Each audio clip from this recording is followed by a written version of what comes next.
I am very pleased and honored to have one of my good friends, Ken Stern, joining me today for an open and frank conversation of flow through shares for sure, and probably a few other things that we'll encounter in our chat today.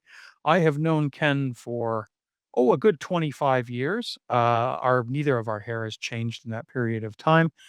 Ken is a veteran financial advisor with 33 plus years of experience. And when it comes to this area that we're going to talk about today, Ken is an encyclopedia of knowledge, and not just that, practical use. And I cannot sing his praises enough for his ability to deal with clients on a respectful and educational fashion. He has worked on a number of files with me right across the country where we're providing some pretty significant tax relief to entrepreneurs, to individuals. We're going to talk a little bit about the philanthropy space today, and then maybe we'll work some politics in towards the end. But Ken, it is a real pleasure to have you here today. If you want to tell our vast and growing audience where they can find you, we can commence our discussion. Awesome. Well, thanks for the intro, Trevor. You're much too kind, but I do appreciate it. I am in Toronto. I am on Zoom. I'm on Teams. My website kenstern.ca, and I also have a YouTube channel with a few videos describing what I do. And I work across the country. And one of my mottos is, if you're working, I'm working. So if you're in the West Coast and it's 5 p.m., I don't have an issue having a meeting that starts at 8. My time. I live in that same world, but I can assure you that I get icy glare from she who must be obeyed when I take a call that might be a BC call and it doesn't coincide with our wonderful central Canadian time zone. But I'm living that as well. Uh, you're a specialist in flow through, and a lot of folks are using it. A lot of very and not so much sophisticated, but astute financial planning is involving the use of flow through, and flow throughs changed over the years. So many moons ago, and I still didn't have hair when I was a financial advisor. We used to always gather, I think once or twice a year, at this lovely breakfast in downtown Toronto, where they would come in and extol the virtues of flow through because it would get rid of your income a problem or tax on income problem, but frequently you were left with an illiquid share that would sit in the account for years and years, never to be removed. You're going to tell us all about how that has completely changed and why flow through is an answer for just a great myriad of folks right across the country.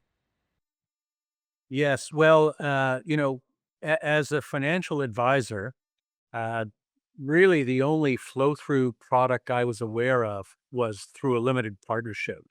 And there's still a bunch of companies that offer flow through via limited partnership. And typically, you don't get liquidity, meaning you can't sell those shares for 12 to 14 months. That's what they call quick turnaround, fast liquidity, etc. And to be honest, that's not really a very good plan. As an advisor, I did one flow through limited partnership, and I took $50,000 of my wife's money. And by the time we could sell it, it was worth $5,000. And so, yes, we got wonderful tax breaks, but it was a disaster. And one of the worst parts of that, Trevor, was what I call statement risk, which you alluded to. Every time she got a statement, she reminded me what an idiot I was. I get that from other things. I vowed never to go near them again. However, when I sold my investment business in 2017, somebody told me about a different way of structuring a flow through deal, which I did participate in and found that virtually all the risk is removed and the tax benefits remain. And so, after a fairly brief retirement where I got pretty bored very quickly, somebody suggested maybe investigating uh, getting into the world of flow through and maybe distributing it to my advisor community that I was already quite familiar with and reasonably well known. So it's been about 3 years. I do, as you mentioned, work with people across the country between investment advisors who refer clients to me and people directly. So we remove the primary risks, making this a purely tax driven transaction that can save an individual tax. It can help corporations by having the major shareholder remove capital from the company using the capital dividend account, which is, of course, tax free. And then there's the entire philanthropy side of how this works as well.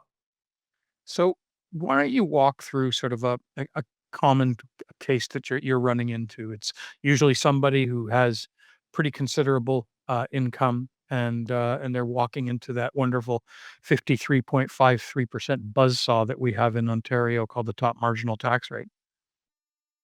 Yes.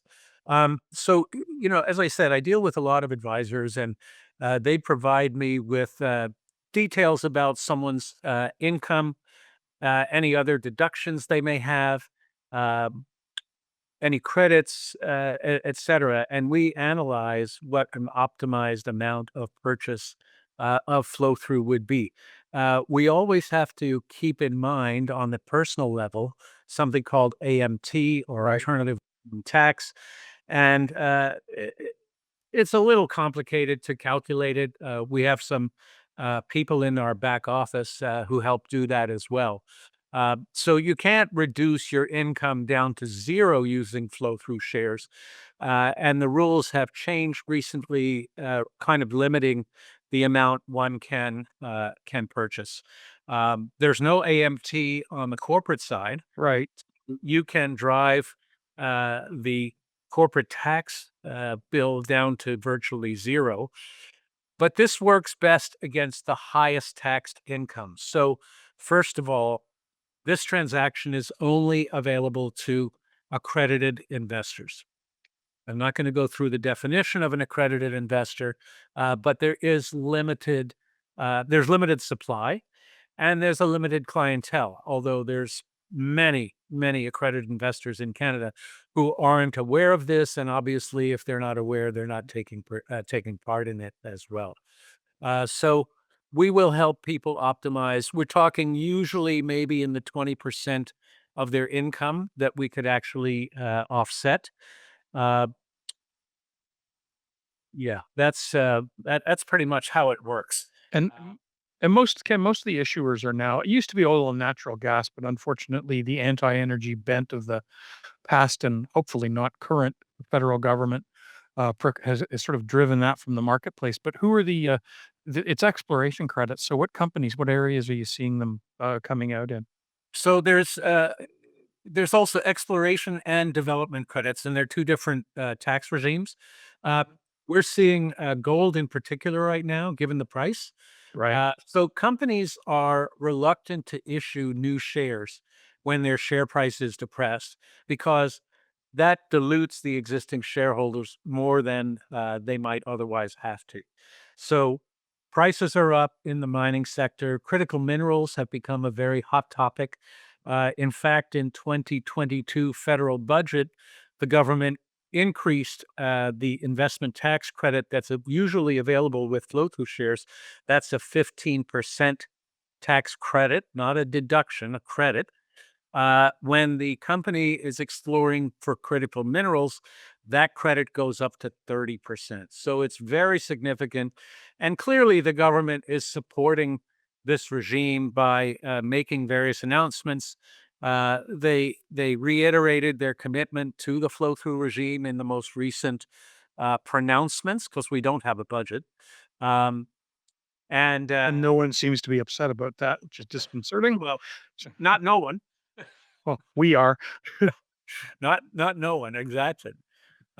So it's a very specialized area.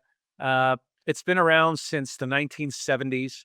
I often do get people saying, "Well, this is too good to be true. How about GAR? Does it apply?